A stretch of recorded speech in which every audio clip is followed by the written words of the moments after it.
titular del Departamento de Física de la Facultad de Matemática, Astronomía, Física y Computación de la Universidad Nacional de Córdoba e investigador principal del Consejo Nacional de Investigaciones Científicas y Técnicas de Argentina. Ha publicado numerosos trabajos en revistas de circulación internacional, ha dirigido 9 tesis de doctorado y dictado conferencias y cursos de posgrado en prestigiosas instituciones y eventos académicos del mundo. Su trabajo de investigación se centra en el estudio de los sistemas complejos en general, con especial énfasis en el modelado de sistemas neuronales. El doctor Tamarit fue decano de la Facultad de Matemática, Astronomía, Física y Computación y luego rector de la Universidad Nacional de Córdoba entre 2013 y 2016. Actualmente se desempeña como director del Consejo Nacional de Investigaciones Científicas y Técnicas de Argentina, el CONICET, en representación del sistema universitario público y privado de su país. Desde junio de 2016 es coordinador general de la tercera Conferencia Regional de Educación Superior para América Latina y el Caribe, a desarrollarse en la Universidad Nacional de Córdoba entre el 11 y 15 de junio del 2018, con motivo de la celebración del primer centenario de la Reforma Universitaria de 1918. Le agradecemos muchísimo su participación. Bueno, muchas gracias por la presentación generosa, muchas gracias por esta invitación a las entidades que organizan. Para mí realmente es un honor y es algo inusual. Quiero agradecer en particular al vicerrector, a la Administración Nacional y al núcleo, a la UDELAR, por esta oportunidad que me dan. Es inusual para un físico teórico que se dedica a la neurociencia estar con un auditorio tan prestigioso, porque así lo siento, sin duda quizá es de los ámbitos más importantes que tenemos a nivel continental para debatir y reflexionar sobre la educación superior.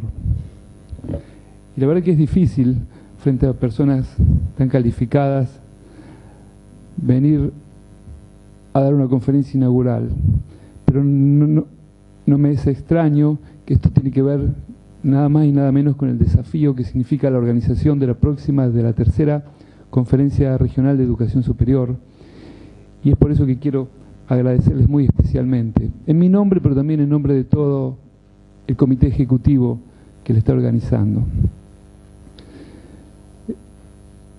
Quiero también en especial agradecer a la doctora Estela Miranda, como parte de este conjunto de personas e instituciones que estamos organizando, por haberme ayudado a poder venir a Montevideo. Muchas gracias en el sentido de haber facilitado los vínculos y porque en estos tiempos he tenido la oportunidad de aprender junto a Estela y otros colegas sobre aspectos vinculados a la educación superior. Lo primero que debo horrorizar es que un neurocientífico venga a una reunión de educación. En Argentina estamos en medio de un debate sobre el sentido de las neurociencias. Yo quiero rápidamente decir que no me miren como un enemigo, que yo soy un amigo de las ciencias sociales y que de ninguna manera soy de los que creen de que el estudio de las neuronas viene a reemplazar a los sujetos. No creo que los órganos reemplacen a los sujetos. Dicho esto, quiero comenzar mi charla siguiendo un poco la línea que asumió el doctor Roberto Marcarian, un amigo, también él es matemático, un matemático y un físico, juntos en una reunión de la más importante de las ciencias sociales, la educación.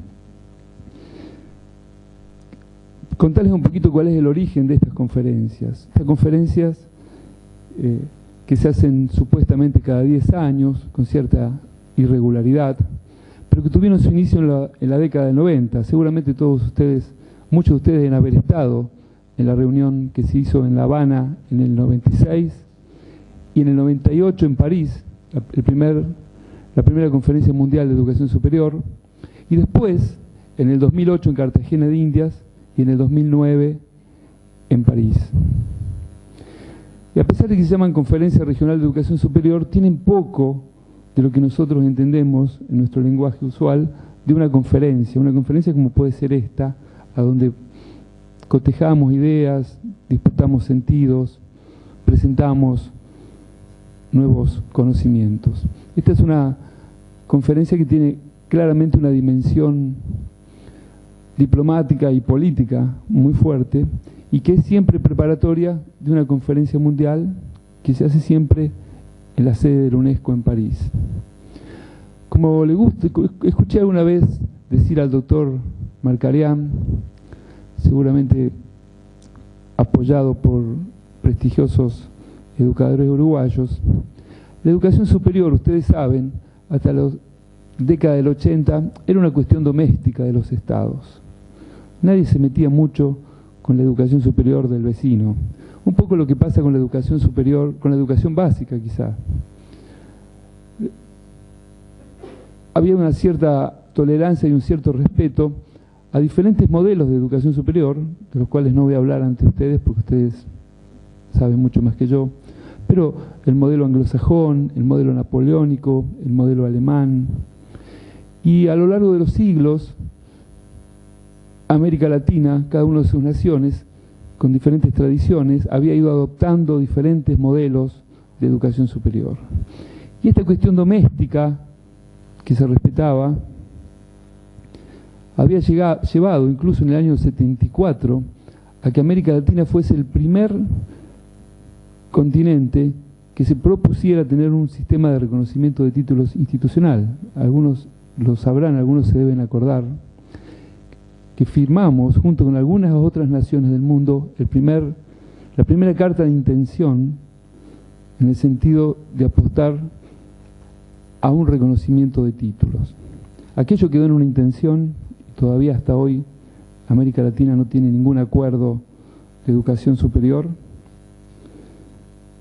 pero lo que va a pasar en esa época es que la educación superior, como nosotros la concebimos en América Latina, va a empezar a ser puesta en duda, en primer lugar, por los organismos multinacionales, que hacen un esfuerzo muy grande para transformar la tradición de la Europa continental que había impregnado a América Latina y llevarla hacia un modelo más parecido al modelo anglosajón.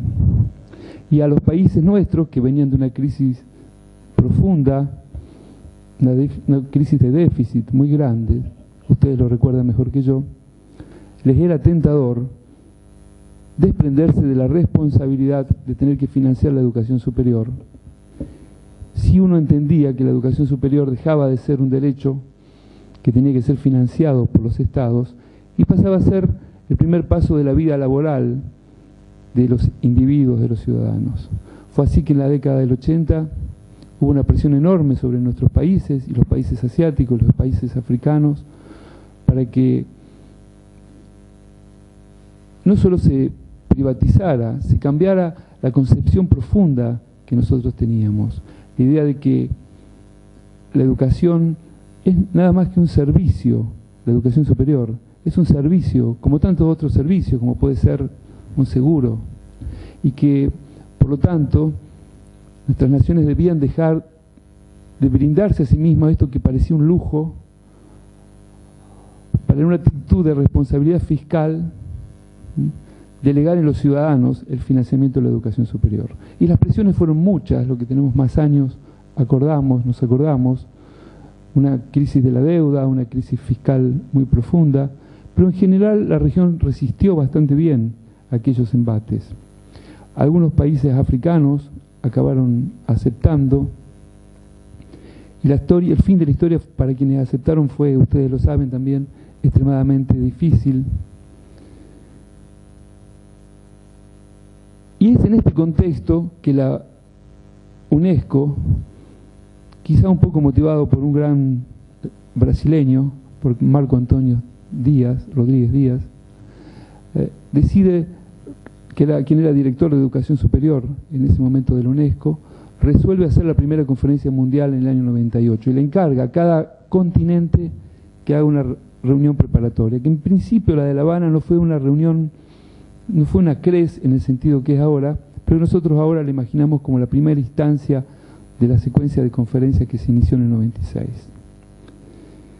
Aquella era una época en que había una fuerte tensión entre los sistemas académicos y los estados nacionales representados por sus gobiernos, con gobiernos de muchas tendencias políticas partidarias distintas.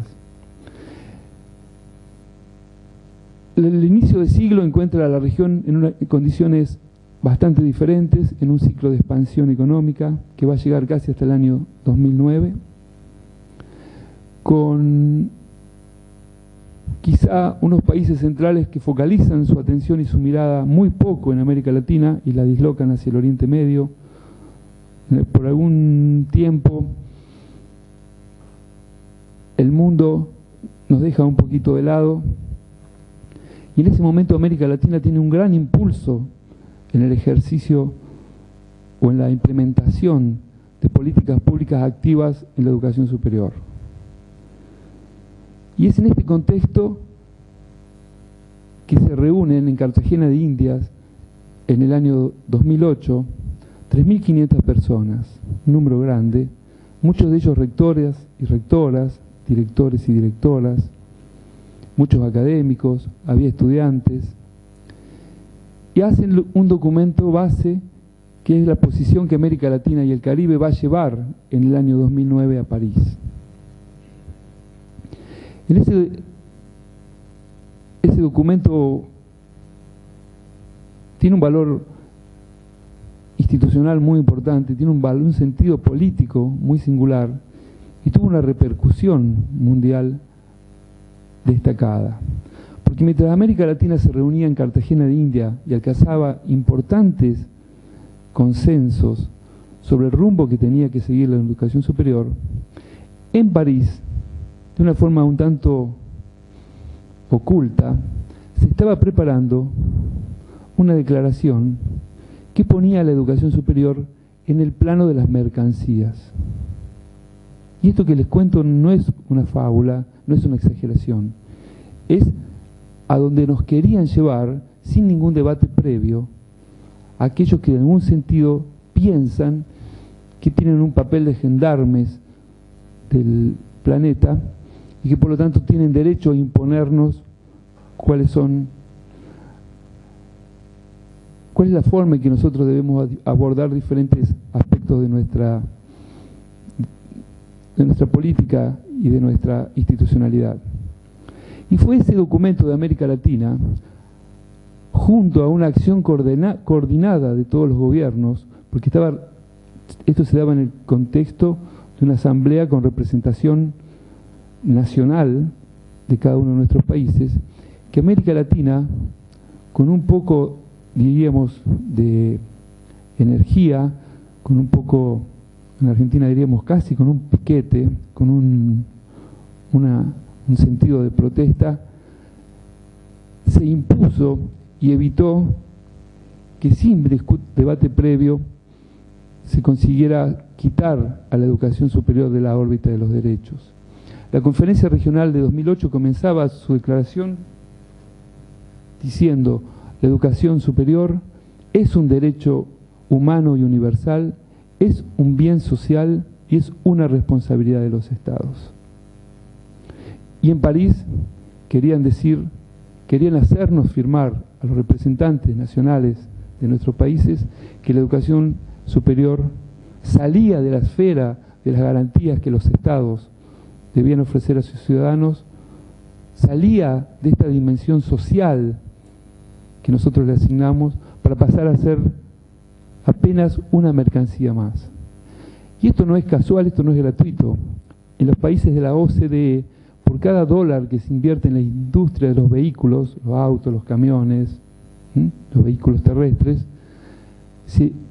las familias invierten $2 en ahorro para la formación de los jóvenes de esos países.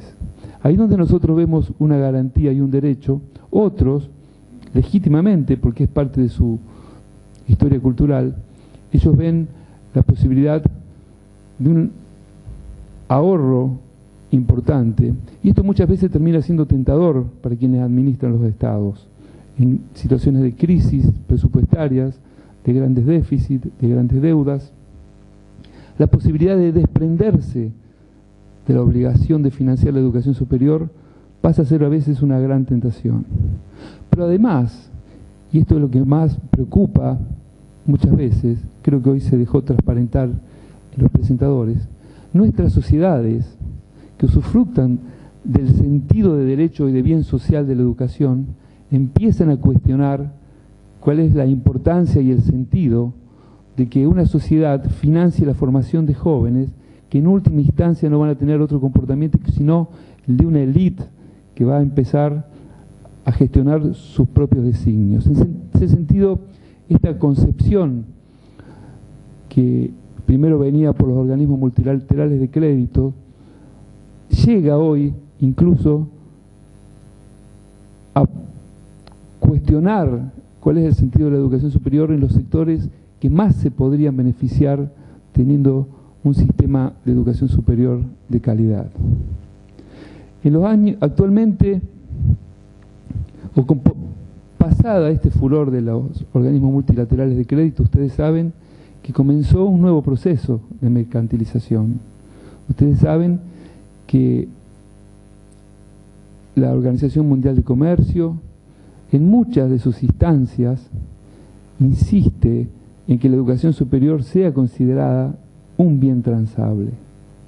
Y muchas veces nos medimos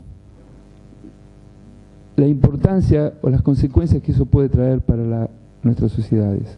Cuando uno acepta en un acuerdo de partes que algún bien, algún servicio va a estar en una lista, lo que está diciendo básicamente es que le va a reconocer a quienes proveen ese servicio del otro país el mismo tratamiento que le da a su sistema. Y eso implica, por ejemplo, que si un país soberano desea financiar una universidad de su propio Estado, tiene que empezar a financiar de igual manera a las universidades de los otros estados que son socios.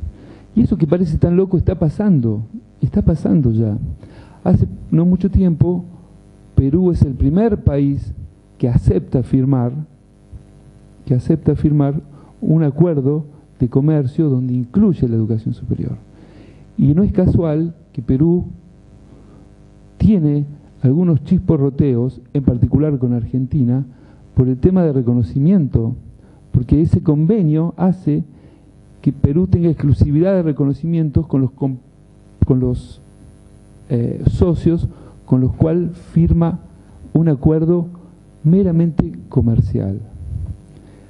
Fíjense que mientras nosotros nos debatimos y reflexionamos sobre cada uno de nuestros sistemas, cómo lo podemos mejorar, cuáles son sus fortalezas, sus debilidades, inclusive a la luz de la reforma, cómo podemos en algún sentido repetir aquella experiencia, no para volver el tiempo atrás, sino para poner el entusiasmo necesario y generar las transformaciones que sentimos que faltan. Mientras nosotros tenemos esta actitud, por otros caminos se nos mete esta concepción mercantilista de la educación superior. Entonces, es en este sentido que una conferencia como la CRES se vuelve un espacio fundamental. Deja de ser un espacio solo de debate o de discusión de ideas para convertirse en un verdadero acontecimiento político para la región. Frente a este escenario, y también un poco preocupados por la llegada de nuevas formas de mercantilización a América Latina, que se muestran de la siguiente forma: la compra masiva de pequeñas instituciones de educación superior en nuestros países y la creación de grandes redes de administración de la educación superior. En países donde la educación superior no puede tener lucro. Sin embargo, estos fondos cotizan en bolsa y reparten dividendos en los países orígenes de los fondos que compran en América Latina. Tenemos en la región una universidad que tiene 1.400.000 estudiantes. Y es un fenómeno que no lo habíamos imaginado que pudiera pasar. Estuvimos muy precavidos los universitarios ante el Fondo Monetario, el Banco Mundial, estuvimos muy precavidos con la Organización Mundial de Comercio, pero no pensamos en estas nuevas formas. Y lo concreto es que estas formas son posibles porque frente al aumento de la calidad de vida que se dio en este ciclo de expansión en la región, los estados nacionales no tuvieron la capacidad de responder con una oferta pública adecuada a una enorme demanda contenida. Y en aquellos países que tienen un sistema más restrictivo, más pequeño, es a donde más se nota, donde más se notó este efecto. En definitiva, y quizá lo que voy a decir a alguno no le guste, hoy en día la cuestión en América Latina no es quién gestiona la educación, si es un actor público o es un actor privado. No es ese el primer problema, sino cómo, con qué sentido se gestiona algo que para nosotros es un bien. En el año 2014, ante esta perspectiva, y con una UNESCO que está en una situación particularmente distinta a la del 98, ¿no? En particular hace poquito, ustedes saben, la UNESCO sufrió las consecuencias de que el principal financiador, Estados Unidos, se retirase definitivamente de la organización. En este contexto, nosotros, un conjunto de rectores reunidos en México, juntos con la UNESCO, representada a través del IESALC, Instituto Internacional para la Educación Superior de América Latina y el Caribe, por su director, el doctor Pedro Enrique Guajardo, comenzamos a presionar para que la UNESCO realice en los próximos años una próxima reunión de educación superior. Porque sentimos que lo que se hizo en la década pasada, que fue muy importante, no ha despejado los temores y los problemas que la región tiene. Por el contrario, estas nuevas formas en que se encuentran de, lo voy a decir, atacar la esencia misma de nuestra educación superior, esas formas no han sido despejadas absolutamente. Y creemos que lo que evitamos que pasase en una declaración de la UNESCO en el 2009, de hecho, puede estar pasando en la realidad. Y es contra eso que la región tiene que prepararse, reunirse y mantener una posición común. Pero América Latina no solo tiene que tener una posición común en una actitud defensiva. El objetivo final es mostrar que hemos sido capaces de construir un sistema de educación superior lleno de deficiencias, sin duda, extremadamente desarticulado, sin duda, pero que tenemos algo para decir al resto del planeta. América Latina no tiene por qué simplemente tratar de aislarse y defenderse. Hay ciertos valores en nuestra tradición cultural educativa que entendemos pueden enriquecer el debate mundial sobre hacia dónde avanza la educación, la ciencia y la cultura. Con esta idea se resolvió en el año 2015, en un encuentro de redes. En América Latina hay aproximadamente 110 redes reconocidas de universidades. Es mucho. Hay algunas redes, estamos en Montevideo, tenemos que citar el Grupo Montevideo, quizás es la experiencia más importante de integración académica que ha registrado nuestra región. Hay redes muy globales, como la red UDUAL, la Unión de Universidades de América Latina, que tiene un porcentaje muy grande de universidades adentro. Hay redes específicas, hay redes temáticas, hay redes subregionales, pienso en Crisco, pienso en Tzuca. Hay 110 redes, y esas 110 redes decidieron que íbamos a hacer la conferencia regional de educación superior para América Latina y el Caribe en la ciudad de Córdoba. Motivados, en primer lugar, sin duda, porque en junio de 2018, como bien se dijo, vamos a cumplir el primer centenario de la reforma universitaria. Yo no quiero hablar acá de la reforma mucho, la reforma es un evento muy estudiado y ustedes como investigadores de la educación seguramente lo saben caracterizar mucho mejor que yo.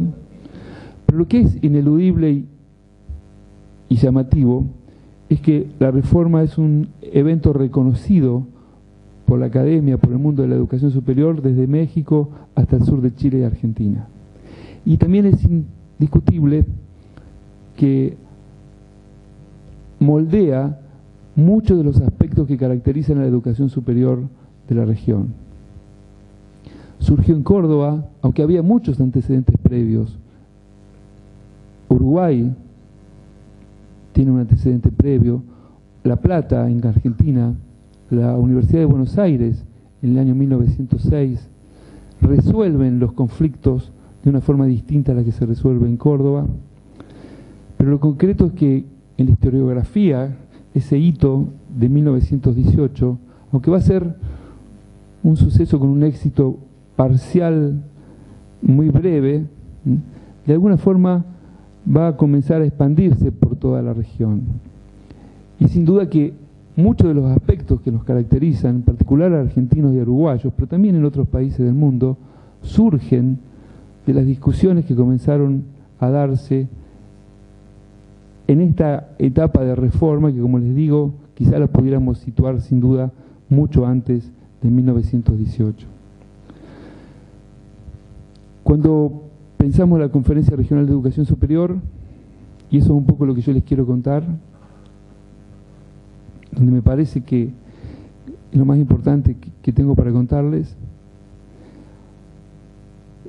las redes que representan a muchos rectores, que representan a muchas universidades, decidieron que era el momento de que la región no discutiese la educación superior hacia el interior de nuestra casa de estudios. Y esto tiene que ver con que las otras dos conferencias regionales, los ejes temáticos que habían guiado los debates y los consensos, se habían centrado en la especificidad de nuestro quehacer académico: la autonomía, la calidad, el reconocimiento, la investigación científica y tecnológica, la extensión universitaria, la vinculación. Esos eran algunos de los muchos ejes sobre el cual la región organizó el debate de la educación superior. No obstante, lo que sobrevivió, lo que quedó, fue el sentido político que la región le quiso dar a su sistema. En el 2008 se hizo una declaración de muy poquitas páginas. Yo los invito a que la busquen. Conferencia Regional 2008, CRES 2008, Cartagena de Indias. Tiene una declaración muy bonita, una buena pluma latinoamericana.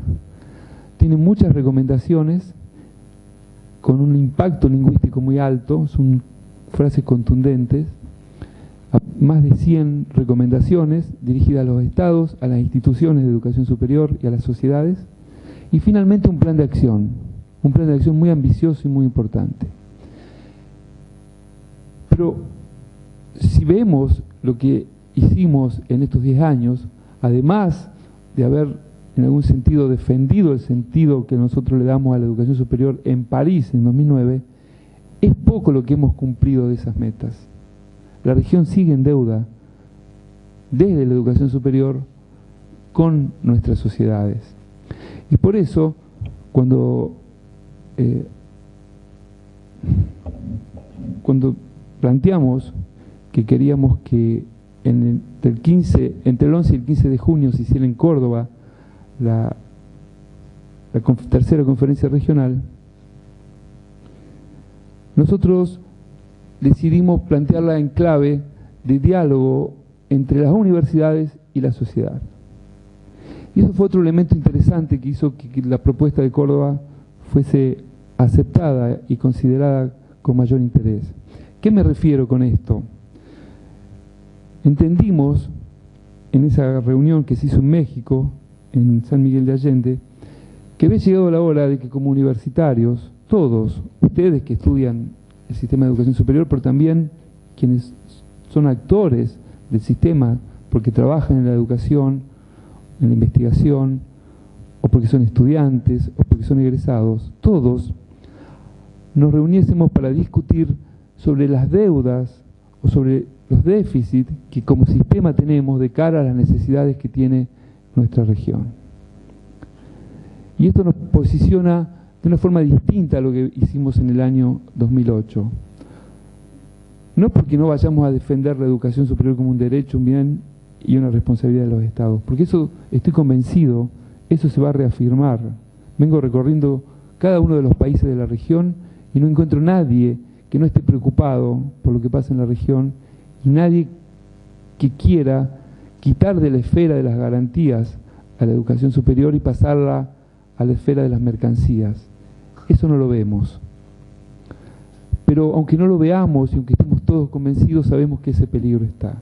Fue por eso que decidimos hacer 7 ejes temáticos que guíen el debate sobre la educación superior. Yo se los pongo acá en la transparencia, pero lo van a encontrar en esta página, que es la página oficial de la conferencia. Van a encontrar esta información y mucha más información. El primer punto es el papel estratégico de la educación superior en el desarrollo sustentable de América Latina y el Caribe. Y esta actividad es coordinada por el propio doctor Pedro Enrique Guajardo, como les decía, director de IESALC. El IESALC es una institución muy antigua en América Latina que tiene sede en la ciudad de Caracas, en Venezuela. El segundo punto es la educación superior como parte del sistema educativo, o si quieren, la educación como un derecho en la región. Si vamos a defender que la educación superior es un derecho y es un bien, es necesario también que entendamos que somos parte de un sistema de educación superior, de un sistema de educación en general. Y aquí es muy importante tener presente que la CRES no se limita a la educación universitaria. En la CRES están representadas las instituciones universitarias y las instituciones de educación superior no universitarias. No obstante, es importante decir que estas instituciones estuvieron bastante ausentes en los debates del año 2008 y del año 96 y que nosotros estamos haciendo un esfuerzo importante para que estén presentes en Córdoba en el 2018. Con toda la complejidad que esto implica, con un sistema universitario con una fuerte tradición de autonomía y autarquía en la región y con un sistema no universitario con una fuerte dependencia con los gobiernos nacionales o en algunos casos locales, lo cual genera una diversidad enorme de actores y de hacedores de políticas públicas que tienen que, en algún sentido, estar representados a la hora de hablar de la educación superior y del sistema de educación de la región. Sin duda, el mayor desafío que tenemos en este punto, creo yo, es que esta expresión, este deseo de hacer de la educación un derecho realmente se concrete. La región está muy lejos de mostrar indicadores que nos permitan decir que estamos garantizando o ejerciendo el derecho a la educación superior. Más bien, pasa lo contrario. Hemos tenido un aumento muy importante en estos últimos 12 años en la matrícula, en la cobertura de la región. Hemos mejorado los mecanismos de control de la calidad, pero sigue siendo un sistema frágil en muchos aspectos. Un sistema extremadamente desarticulado como sistema de educación superior, pero a su vez desarticulado del resto de los sistemas. Y la idea de la calidad como un bien que pretendemos para este derecho está constantemente problematizado y cuestionado. Garantizar el derecho a la educación implica garantizar una educación de calidad. No hay derecho si no hay calidad. Y nosotros no estamos seguros de que la región esté ofreciendo esa gran cobertura con calidad. Y esa calidad no puede ser la calidad que nos manda un ranking que se hace en Shanghái o un ranking que se hace en Londres. Tiene que ser una calidad que presupone pertinencia, inclusión y también diversidad cultural. ¿Cómo hacer que esto realmente se concrete? Depende en parte de lo que podamos acordar como un plan de acción para este eje en particular en la Conferencia Regional de Córdoba. Y es aquí donde yo pienso que el aporte de espacios como este es fundamental. Este eje es coordinado por la doctora María José Lemaitre del Centro Universitario de Desarrollo de Chile, es una experta en calidad, y ella es directora, en algún sentido, está vinculada al IESALC como observadora. El punto 3 es la educación superior, diversidad cultural e interculturalidad. Como yo les decía recién, hay una convicción en la región de que una de las deudas terribles que tenemos es la falta de diversidad cultural en nuestro sistema de educación superior. Y esto se expresa de varias formas, pero en primer lugar, porque tenemos un 8% de la población que es población originaria sin ninguna componente europea. Y está claro, de todos los estudios que se han hecho, de que esos sectores están profundamente marginados de la educación superior. Y que además, dentro de este sector de la población originaria, las mujeres originarias están mucho más marginadas que los hombres originarios. Y si algo muy parecido es lo que está pasando con las comunidades afrodescendientes, que alcanzan al 20% de la población de América Latina y el Caribe. Pero hay otras minorías numerosas que están siendo marginadas. Los migrantes, tenemos serios problemas de migraciones, las comunidades periurbanas, los sectores marginales, algunos sectores campesinos. Todos estos sectores requieren soluciones y políticas públicas específicas y esperamos que en los próximos 10 años sean incluidos en la educación superior. Pero el desafío más grande también, y esto es muy difícil, es entender cómo podemos en algún sentido atesorar también los saberes que ellos guardan, cultivan y que les pertenecen.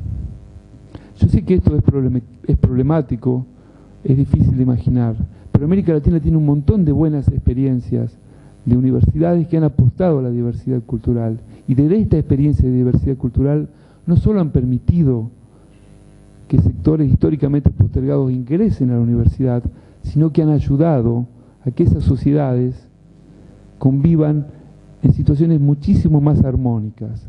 América Latina es, de todos los continentes, el que menos conflictos bélicos tiene. Si uno agarra los últimos 100 años, 50 años, lo que quieran, van a ver que no tenemos muchos conflictos bélicos. Pero América Latina es el lugar donde tenemos la mayor violencia interpersonal. Índices que duplican a los que nos siguen. Ciudades como Río, algunas ciudades de Brasil, algunas regiones de Nicaragua, algunas regiones de Colombia, muestran índices extremadamente preocupantes de violencia interpersonal. Y esto está profundamente vinculado, creo yo, al hecho concreto de que no terminamos de reconocernos como parte de una misma sociedad multicultural. Esto es coordinado por el doctor Daniel Mato, de la Universidad de 3 de Febrero y del CONICET en Argentina. Daniel Mato es un especialista en estos temas que lleva 30 años preocupándose por la problemática de la diversidad cultural en el sistema de educación superior. El cuarto punto es internacionalización e integración regional. También dijo algo Roberto Marcarián, el rector. Hay en América Latina una visión un tanto miope, me permito, no de todo, pero es la que más abunda, según la cual es necesario que nuestros estudiantes hagan alguna experiencia internacional. Y está claro que es positivo tener programas de movilidad estudiantil y académica, pero es claro que esa inversión no puede agotarse en la mera movilidad de los estudiantes. Y es lo que está pasando, No hay nadie que financie más movilidad estudiantil, salvo quizás el programa que tuvo Brasil hace poquito, Ciencias Sin Fronteras. No hay nadie que financie más movilidad que el Banco Santander, a través de su programa Universia. ¿Cómo es posible que en un continente el principal financiador sea un banco europeo? Y no es por quejarnos de ellos, es por quejarnos de nosotros. Y la mayor movilidad sigue siendo una movilidad norte-sur, en el cual nuestros jóvenes prefieren visitar centros internacionales y desprecian profundamente el visitar lugares cercanos. Hay dos grandes experiencias de movilidad. Una se hizo en Brasil y la otra se hizo en Ecuador. Y las dos, fíjense, ponen como requisito para que un chico pueda ir a otra universidad que la universidad receptora esté entre los primeros 100 países de universidades de un ranking hecho en otro continente. Brasil y Argentina, sin ir más lejos, son el par de países que mayor cooperación científica y académica muestran a nivel bibliométrico. El porcentaje de publicaciones de los dos países que tiene autores de los dos países es más alto que Alemania, Francia, es más alto que Nueva Zelanda y Australia. No obstante, un chico del programa Bolsa Ciencias Sin Fronteras tiene vedado ir a cualquier universidad de Argentina. Esta es la concepción que tenemos que poner en cuestión en la CRES. ¿Para qué queremos movilidad? ¿Cuál es el rol que va a cumplir la educación superior en el proceso de integración? Un proceso que no tiene que ser un proceso de homogeneización, al contrario, tiene que respetar las diversidades. Pero si tenemos otras experiencias en Asia, en algunas regiones de África, pero sobre todo en Europa y en América del Norte, la internacionalización bien concebida se vuelve un instrumento poderoso a la hora de generar una conciencia de pertenencia a una estructura supranacional. Y la verdad es que si bien nuestros países han hecho grandes logros en términos comerciales, importantes logros políticos en términos regionales de integración, el sistema universitario de educación superior está constantemente ausente de estos debates. Es como si la integración no nos impusiera ningún tipo de desafío que requiera del mundo del conocimiento para poder salvarse. Este tema es coordinado por la doctora Jocelyn Gacel Ávila. Ella es una experta en internacionalización y dirige el Observatorio Regional sobre Internacionalización y Redes que en la Universidad de Guadalajara, en México, y es un observatorio también de la UNESCO. El quinto tema es el papel de la educación superior frente a los desafíos sociales de América Latina. Y esto es muy importante porque, sin duda, los principales problemas que nuestra región tiene son problemas sociales y su origen, sin duda, es un origen político. Eso es innegable. Y en la región, frente a los desafíos sociales que vivimos, sigue estando ausente a la hora de definir buenas políticas públicas el mundo del conocimiento. Este eje es coordinado por Humberto Grimaldo Durán, del Observatorio Regional de Responsabilidad Social. Esto es importante, fíjense, arriba hablamos de desafíos sociales y abajo se habla de responsabilidad social. El término responsabilidad social es otro término que nos pone en problemas. Muchas veces se entiende la responsabilidad social como esta concepción empresarial que tiene su origen en los debates que se dio en la OIT y que en algún sentido, algunas veces, permite realizar acciones drásticas para las sociedades a cambio de una mitigación en forma de responsabilidad. No se trata de eso, se trata de que frente a la situación de extrema marginación, de pobreza, de atraso, la educación superior tiene que ser un motor para resolver estos problemas. El sexto punto es investigación científica y tecnológica y la innovación como motor del desarrollo humano, social y económico. Quizá este sea el único lugar donde aparece algo propio de la universidad, de la investigación. Ustedes saben que si estamos mal en términos de internacionalización en educación superior, estamos mucho peor en internacionalización en términos de investigación científica y académica. Porque nuestro sistema de educación, nuestros sistemas universitarios, que tienen una tradición de casi 450 años, con la Universidad Primero de San Marcos en Lima, vienen trabajando en la educación, generando un sistema con ciertas peculiaridades idiosincráticas. No obstante, nuestros sistemas científicos y tecnológicos fueron generados casi todos en paralelo en la década del 50, en la década del 40. Y están impregnados de una concepción perimida del desarrollo, según el cual la inteligencia lo ponen los países del primer mundo y a nosotros nos queda simplemente poner los recursos humanos. ¿Cómo quebrar la lógica de esta concepción tan poco útil del desarrollo, cuando esto se ha hecho carne en nuestro sistema de investigación, cuando eso está en algún sentido internalizado, cuando pensamos que hacemos ciencias sociales, humanas, naturales, tecnológicas, que nosotros no le debemos ninguna pertinencia a nuestro trabajo, porque la pertinencia es hacer un aporte meramente a la creación universal de conocimiento. Y esto que yo se los digo, que a lo mejor en las ciencias sociales no se vive tan drásticamente, es extremadamente difícil de discutir en otros campos disciplinares tan importantes como las ciencias sociales. América Latina nunca se ha planteado tener una agenda común del mundo del conocimiento. Y les vuelvo a repetir, si estamos mal en educación superior, estamos pésimos en términos de ciencia, tecnología e innovación. Disputando y sin invertir, disputando fondos y sin invertir con la magnitud que el problema requiere. Y a donde invertimos en general, lo que conseguimos es tener más de lo mismo que ya teníamos, pero no podemos quebrar este paradigma que en algún sentido nos atrapa de un sistema del conocimiento carente de pertinencia social. El último tema es a 100 años de la Reforma Universitaria de Córdoba, y este es un tema que está coordinado por el doctor Rafael Huarga, que ustedes saben fue rector de la Universidad de la República,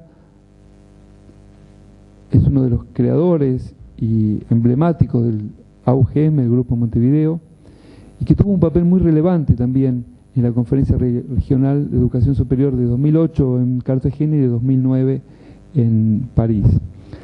Este tema, visto quizá desde la UNESCO, es un tema meramente latinoamericanista. Visto desde América Latina, este es el eje más político de todos los ejes que yo les he contado, porque el objetivo es preguntarse a 100 años de la reforma cuáles son los nuevos desafíos que como región tenemos delante o frente a este sistema de educación superior que hemos conseguido construir a lo largo de varios siglos ya de vida de nuestros estados nacionales. Estos son los 7 temas que van a guiar la discusión. La UNESCO la UNESCO nombró un coordinador, como ustedes ven acá, y a cada coordinador a su vez designó a especialistas, todos financiados por UNESCO, y ellos van a preparar un documento base que va a ser uno de los insumos que se van a usar en la CRES. En la CRES 2008 este fue el único insumo que se usó, el que hizo la UNESCO.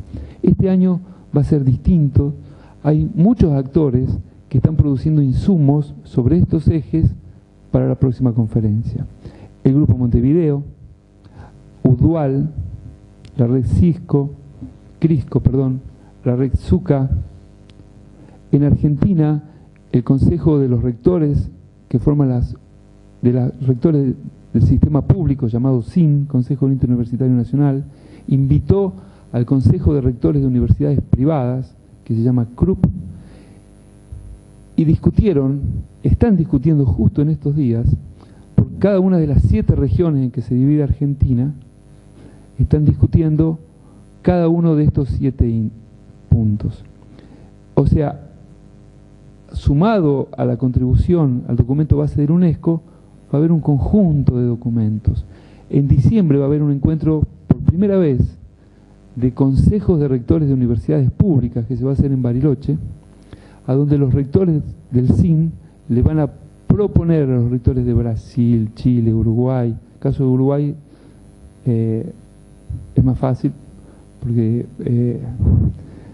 va a estar la Universidad de la República, representada por Roberto Marcarián. Pero en otros problemas esto es muy problemático porque hay muchas disputas, hay muchos consejos, hay a veces mezcla de público y privados, ¿no? Pero pero va a estar Perú, va a estar Bolivia, va a estar Paraguay. La idea es que estén todos los consejos de universidades públicas y podamos empezar a consensuar un documento no visto desde la UNESCO, sino visto desde el sistema público. A su vez, los privados se han reunido, ya han tenido su primer encuentro en Lima, un segundo encuentro en San Pablo, van a seguir encontrándose y va a haber una contribución también del sistema privado latinoamericano y caribeño. Por otro lado está el Caribe, que ustedes saben que tiene una singularidad, es un poco atípico, pero no por eso menos importante. Nosotros queremos que como un subproducto de esta conferencia, la integración interregional crezca, América del Sur con América Central, América del Sur con el Caribe, y a su vez el Caribe considerado como dos realidades distintas, un Caribe hispanoparlante y un Caribe angloparlante, también francoparlante y también con una tradición holandesa.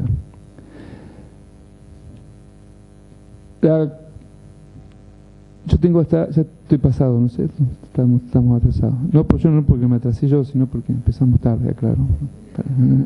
Entonces yo voy a ser un poquito más breve. Yo lo que les quiero decir es que no vine acá para invitarlos a la CRES, porque la CRES es de todos los universitarios. La CRES está siendo organizada por la Universidad Nacional de Córdoba, por el CIN, Consejo de Rectores Públicos, por la UNESCO a través de IESALC, y por la Secretaría de Políticas Universitarias de Argentina. La CRES es un evento de los universitarios de la región. Y así como es importante que estén los rectores van a estar presentes, así como es importante que estén los estudiantes, y los estudiantes van a estar presentes porque van a realizar su congreso CLAE, Congreso Latinoamericano y Caribeño Latinoamericano de Estudiantes en Córdoba, casi en paralelo, van a estar los trabajadores. Yo voy a estar la semana que viene en un congreso latinoamericano de sindicatos docentes. Estuve hace poquito sindicatos de funcionarios. También es importante la presencia de ustedes, de los académicos, de los investigadores que tienen como objeto de investigación y de estudio a la educación superior. A nosotros, en nombre de la organización, les queremos decir, nos es muy valiosa la mirada que ustedes tienen para darnos. Yo recién hoy miraba el programa de la reunión y claro, hay mucha tela para cortar, muchos debates pendientes y quizá la forma en que ustedes académicamente se organizan está lejos de la forma en que los rectores resolvieron que se debería organizar el debate. Pero estoy seguro que en cada uno de estos puntos están presentes cada uno de los aspectos específicos de la educación superior que ustedes tratan. No es que no vamos a hablar de calidad, no es que no vamos a hablar de pertinencia, no es que no vamos a hablar de autonomía, pero queremos centrar el debate, como les dije, en los otros, en los que nos financian, en los que nos necesitan y a los que muchas veces no les damos respuesta. Por eso les quiero pedir,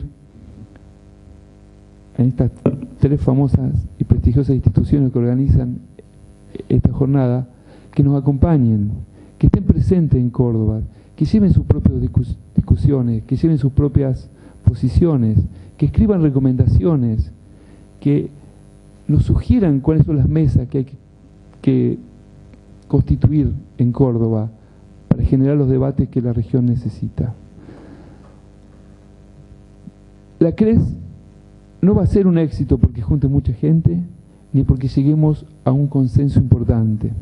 La CRES va a ser un éxito si en el año 2028, cuando alguna otra universidad tome la posta y vuelva a hacerse la cuarta conferencia regional de educación superior, podemos mirar atrás y decir que las metas que nos propusimos en Córdoba, al menos un poquito, han permitido construir un sistema de educación superior más democrático, más responsable, más pertinente, más inclusivo, más respetuoso de la diversidad, en definitiva, un sistema más próximo de las necesidades de una región que vive en la abundancia de la riqueza, pero también convive con la violencia, la marginación, la pobreza, la discriminación. Ese es el gran desafío que tenemos. Por eso los digo, los invitamos a que hoy comencemos un proceso que pase por Córdoba, que homenajee a los jóvenes del 18, pero que termine en el 2028 viendo si hemos sido capaces, en una situación profundamente adversa en términos políticos para la región, somos capaces de darle al sistema las reformas que creemos son las necesarias. Muchas gracias y los esperamos a todos en Córdoba entre el 11 y el 15 de junio, entre otras cosas para ver el primer partido del Mundial, pero le agradecemos a la FIFA que tuvo la grandeza de homenajearnos de esa forma, pero sobre todo para que nos acerquen sus aportes. Nada más.